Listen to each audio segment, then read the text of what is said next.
Actions from Parliament on the latest allegations of bribery on members of Parliament who were shooting down or actually shot down the sugar report last week. And not too long ago, Kennedy Moredi was speaking to Kieni Member of Parliament Kanini Kega, who also is the head of that particular parliamentary committee that worked on the sugar report. And he laid blame on the majority leader as well as the minority leader, Aden Mbadi, on how things played out in Parliament last week, bringing down the sugar report. And he now has a direct response to one of those who've been accused. Over to you, Kennedy. Thank you very much, Mark Masai. There in studio is that first, the moment these claims were made, we got in touch with the majority leader, that is Aden Duale, and he said that he was ready for this motion that Kanini Kega has expressly said that he will be introducing in the House through the approval of the Speaker. But then again, Kanini Kega also mentioned the minority leader, that is Aden Mbadi, with whom he says, together with the majority leader, they conspired to make sure that this report did not get the threshold that it is needed so that it could pass in Parliament. He actually said that they had put in so much work with regards to that report, in as far as going beyond the committee's mandate. But let us hear from the minority leader, Aden Mbadi, who now joins us, just to hear his view on this. Kanini Kega says that he is going to introduce a motion to discuss you and the majority leader. Please come close. And what are your views on this? Yeah, let him bring it on. We will be ready to meet him if he brings that motion. First of all, I don't know what he wants to discuss about us, as far as I'm concerned. And it is also not accurate to say that we are the ones who made the report be defeated, because I made my contribution as Member of Parliament for Super South. As a minority leader, I did not whip even our members to a particular direction, because I wanted members to exercise their independence of thought and to act according to their conscience. So I don't see why someone would castigate me, blame me for doing my work, which is basically to speak in Parliament and speak to the report. I think Kanini Kega should be honest with himself and honest with Kenyans. He should not pass his failure onto others. Kanini Kega should admit that he did not steer this joint committee the right way. Why do I say that? Remember when he first brought the interim report after 10 days, that interim report was condemned in equal measure, including the leadership of the House and the Speaker himself, who rubbished the report. In fact, nobody defended that report. He took back the report and promised us to do a good job. He went back and produced a report together with his team. The first people to make noise about the report that was tabled in Parliament was who?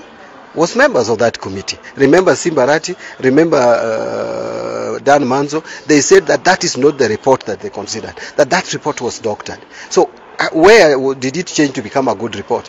If the report immediately it was tabled, a section of his members had disowned the report. But further, I think the public is not aware that Kanini Kega himself, the chairman of that joint committee, attempted to do something that has not been done in the history of this Parliament, to amend that report. He actually brought proposed amendment to the Speaker for approval, which the Speaker brought to the House Business Committee.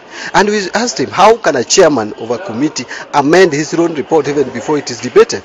And it is unprocedural. That is when we advised that someone else should move it. So if he could what was this amendment that he wanted to introduce to this report? Because I remember there were actually claims that the report had been doctored, whereby the CSs it was recommended that CSs take direct responsibility.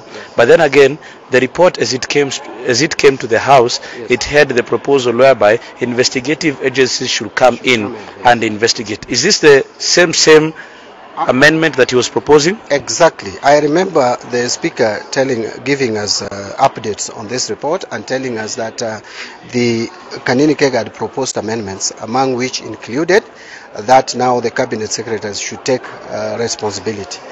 Whichever the content of the report, you know, the point, the amendment, the proposed amendment, the bottom line is, if the chairman has confidence in his report, the chairman can never propose amendments.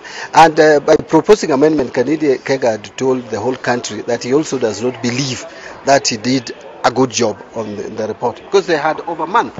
Were you compromised as he tries to put it out? I think even him, he knows that I'm not compromised. Because really, yes, last week I heard them say that it was probably Rotich who reached out to me.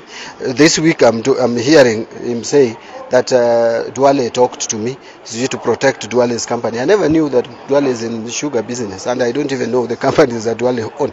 But you see, Kanini Kega approached me on the corridors of Parliament and persuaded me, because he had heard that I'm not comfortable with that report. And he was trying to persuade me that just pass it. I mean, I cannot just pass a report. And I told him very clearly, Kanini, if you want this report to pass, withdraw it, go and improve on it, and bring it back. Because we gave you a specific task. This is a special report, Muridi. And I think that is where people are losing sight. Thank you.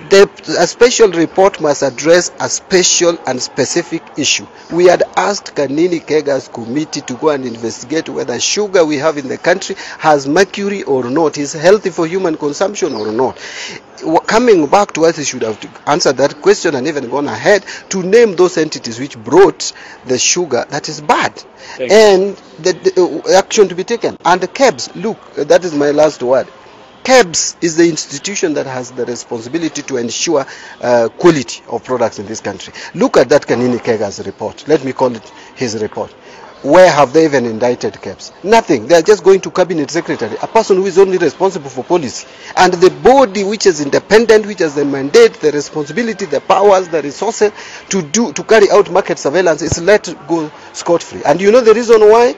They were protecting KEBS, because if you bring KEBS in, you open Pandora's box. They will say who are the importers who brought bad sugar in the country. Thank you. Thank you very much. You've heard it from John Mbadi, who has also said that there is an important component that was left out, and that is KEBS. And this matter, he says, if it was brought out, probably would have really known who are the real sugar barons in this country. It is a matter that we are following up, and probably it might come up in Parliament from 2:30 when the House is going to convene. This is a story that we'll be keeping tabs on, and we'll be giving you information later on in the evening in our subsequent bulletins. Right now, it is back to you, Mark, in studio.